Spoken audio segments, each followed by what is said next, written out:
अस्सलाम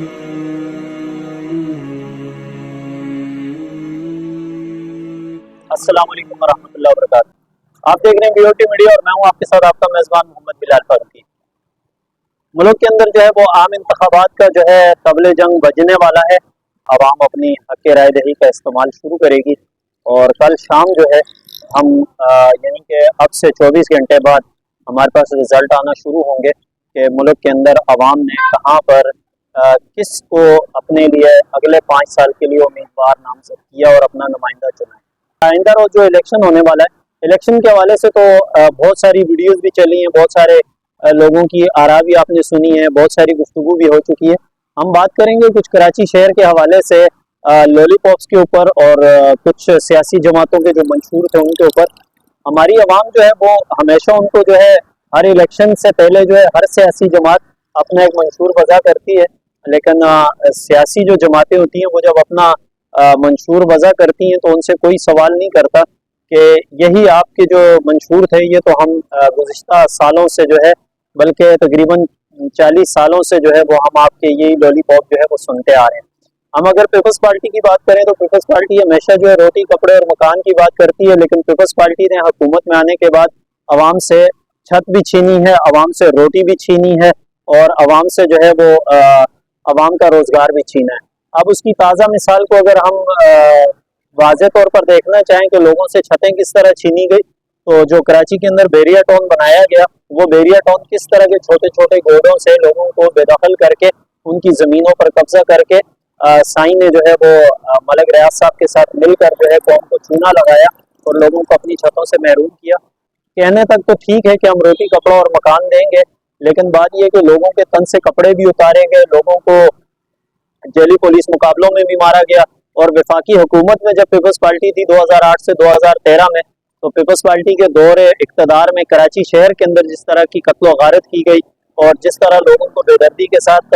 कत्ल किया गया, कभी लसानियत के नाम पर, कभी मजहब के नाम पर और कभी कौमियत के नाम पर, कभी ज़ुबान के नाम पर, तो ये अपनी मिसाल आप है कि रोज़ाना जो है वो दर्जनों जनाजे शहर में उठाए हैं। लेकिन अफसोस है इस कौम के शऊर पर कि आवाम को शऊर नहीं आया। आवाम फिर उन्हीं लोगों को बार बार मुंतखब करती है और वो फिर आने वाले वक्त में लॉलीपॉप देकर फिर बरसर इक़्तिदार आते हैं और फिर से जो है वो इक़्तिदार के अंदर आने के बाद जो है वो अपना वही पुराना रवैया इस्तेमाल करते हैं। पीपल्स पार्टी के पास जो है वो बेनज़ीर की तस्वीरें और जुल्फ़िकार अली भुट्टो की तस्वीरें और जिए भुट्टो के नारे के अलावा क्या बच जाता है, उनका अपना किरदार क्या है। पीपल्स पार्टी ने 15 सालों में कराची को क्या दिया, यकीनन जो है वो अहले कराची को बहुत कुछ सोचने पर मजबूर कर दिया है। और अगर हुकूमत की बात करें, वफाकी हुकूमत की, जब पीपल्स पार्टी का दौर इक़्तिदार था तो वो इंतशार हलफशार बिल्कुल एक नाकाम तरीन हुकूमत थी। वो 5 साल दौर इक़्तिदार अवाम के लिए बड़ा अज़ियतनाक रहा, बिलखुसूस कराची शहर के लोगों के लिए। इसी तरह हम अगर बात करें मुस्लिम लीग नून के पास जो है वो नवाज शरीफ की तस्वीरें और एक मोटरवे के अलावा कुछ नहीं है, वरना आपने कराची को मियाँ मोहम्मद नवाज शरीफ साहब आपने 5 साल इक़्तिदार में रहे, आपने हुकूमत की, कराची शहर को आपने क्या दिया, कराची के लोगों को आपने क्या दिया, आपकी पार्टी के लोगों ने क्या दिया। आपने भी वही रवैया जो पीपल्स पार्टी ने सिंध के अंदर जो है गरीब तबके के साथ रखा और अमीरों को नवाजा, यही रवैया जो है वो जहाँ जहाँ पर आपकी हुकूमत रही सूबों में, वहाँ पर आपने भी अवाम के साथ रखा और आप में और इनमें कतन कोई फ़र्क नहीं था। हम बात करें तहरीक इंसाफ की, तो तहरीक इंसाफ के पास भी इमरान खान के 92 के वर्ल्ड कप की झलकियों के अलावा करने को कुछ भी नहीं है। शौकत खानम की अगर बात की जाए तो शौकत खानम एक खैराती इदारा है और वो लोगों के ज़कात फितरे और लोगों से जो है वो चंदा मांग कर बनाया गया है। और बड़ी हैरत की बात है कि इमरान खान के जो सबसे ज़्यादा जो हरीफ समझे जाते हैं मियाँ मोहम्मद नवाज शरीफ, तो शौकत खानम के लिए एक बड़ा बजट का हिस्सा जो है वो जो है शौकत खानम के जो तामीर के अंदर था एक बड़ा हिस्सा मियाँ मोहम्मद नवाज शरीफ ने जो है वो इमरान खान साहब को दिया था। तो आज वो सियासी हरीफ हैं दो आपस में, तो मेरे ख्याल में वो शौकत खानम का क्रेडिट लेना ये इमरान खान के उसमें नहीं है, बल्कि ये अवाम के ज़कात फितरे और खैरात के पैसों से बनाया गया हॉस्पिटल है। और उसके अलावा 92 के वर्ल्ड कप की झलकियाँ हैं जिसको दिखाकर कौम से जो है वो वोट वसूल किए जाते हैं। वरना 10 साल की सूबाई हुकूमत और 3.5 साल की वफाकी हुकूमत के अंदर तहरीक इंसाफ ने जो है वो कौम को क्या दिया, पूरी कौम इसको जानती है। हम अगर बात करें मजहबी लिहाज से रियासत मदीना का नारा लगाया, तो रियासत मदीना का नारा लगाना तो बड़ा आसान था, لیکن خان صاحب ہمیشہ کہتے تھے کہ مذہب کو جو ہے سیاست کے لیے استعمال نہ کیا جائے، لیکن خود ریاست مدینہ کا نام لے کر، مذہب کا نام لے کر ووٹ حاصل کیا۔ اور عمران خان کے دور اقتدار کے اندر 3.5 سالوں کے اندر پاکستان کے اندر ریکارڈ توڑ جو ہے وہ صحابہ کرام کی توہین کی گئی، توہین مذہب کی گئی، آپ صلی اللہ علیہ وسلم کی توہین ہوئی۔ آسیہ مسیح کو رہائی جو ہے وہ عمران خان کے دور میں ملی۔ عاطف میاں کو جو ہے وہ حکومت کا حصہ بنانے کی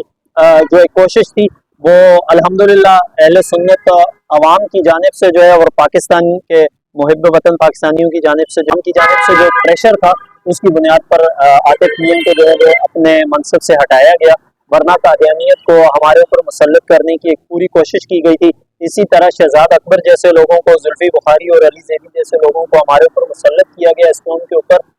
جنہوں نے جو ہے وہ توہین صحابہ کرنے والے مجرموں کا ساتھ دیا۔ کورونا کے دنوں میں کہ جب ملک کے اندر لوگوں کے اوپر عبادات تک بند کر دی گئی تھی، مساجد کو تالے لگا دیے گئے تھے، مساجد کے اندر جو ہے وہ باجماعت نمازوں پر پابندی لگائی گئی تھی، ایسے وقت میں کہ جب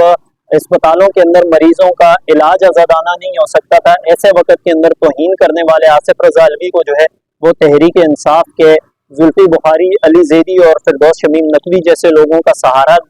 دے کر اس کو پاکستان سے فرار کروایا گیا۔ قوم کو یہاں پر شعور کی جو ہے ضرورت ہے کہ قوم جو ہے آنے والی صبح جو ہے ہماری وہ ایک پروکار صبح کی نوید ہے۔ ہم آج رات کو فیصلہ کر سکتے ہیں کہ ہم نے